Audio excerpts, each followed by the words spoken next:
Morning, folks. It's the 26th of November 2013. This is one of those unusual trails. You can see it's lingering, spreading bulbous formations there. But if we look over towards Teton Pass, I'm at the whole grocery lot.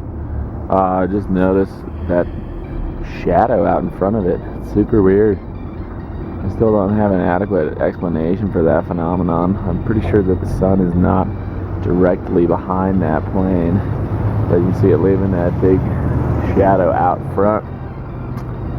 And again, obviously geoengineering trail, pretty low apparently, big honk and spreading trail, and that shadow's still out there.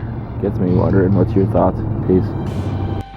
Howdy folks, Max Mogren again. Just a few minutes later here on the 26th of November 2013.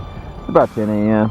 And that's that trail I just showed the plane leaving, having the massive shadow out in front, leaving the big obvious geoengineering or chemtrail with the bulbous formations. And here, exactly paralleling it, pretty much exactly paralleling it, we've got another plane leaving what appears to be a very similar trail. Just literally a matter of, less than 5 minutes later. So I'm going to get on the computer and use my plane tracking software, see if I can figure out the two elevations of these two planes, the two altitudes of these planes, and who they are, where they're coming from, where they're going. Again, notice they're going, that's Glory there. They're flying right over just north of Glory, near Teton Pass. And then this is Snow King here. They're flying just over the top of Snow King. So that should be pretty easy to track. One love. Peace. We just saw those two planes going overhead. I'm checking on planefinder.net. Right here you can see. And I might check on climatviewer.com as well to see who they are. So here's Wyoming. There's Jackson right there. And here's the one that just flew over. At least that would be my guess. Remember, there were two following the same basic trajectory. Southwest Airlines, altitude of 38,000 feet. The plane is a 737, two jet engines. So just remember, he's flying 38,000 feet, 447 miles per hour. So that's our most recent plane. This looks like the one that went through just a few minutes before him. That was literally a matter of just about 5 minutes. That's Alaska Airlines flying at 38,000 feet, similar speed, and a similar plane, a 737. Okay? So that's those two.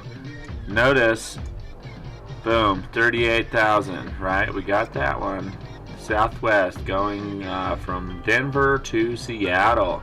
This one, similar flight path, Denver to Seattle. Alaska Airlines, same cruising altitude. This United flight, let's see, look, he flew within 5 minutes of that same time frame. He flew through the same airspace at 34,000 feet. So just a few thousand feet lower. Same flight path, Denver to Seattle. Same plane, 737.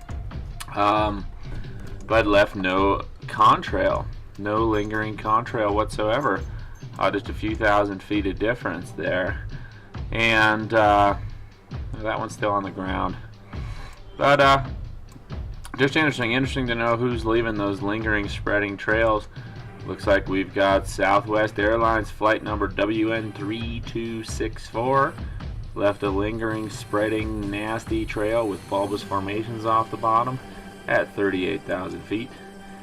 And this Alaska Airlines at 38,000 feet.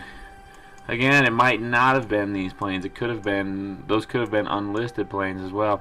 But, with the military flights don't show up. Flights contracted with the military don't show up. So we can only guess, but it seems pretty likely that these were the planes, because that is the exact flight path they were on, and exact time frame. This whole video is coming together in a matter of 10 minutes total. So there you have it. Just more evidence of geoengineering. And anybody who's skeptical, get on here and study. With the fact that this plane's at this United flight that's out in front is at 34,000 versus 38,000. You know, the atmosphere obviously can change quite a bit over the course of 4,000 vert. So whether a contrail is going to stay, linger, and persist, a difference of 4,000 feet is a big deal.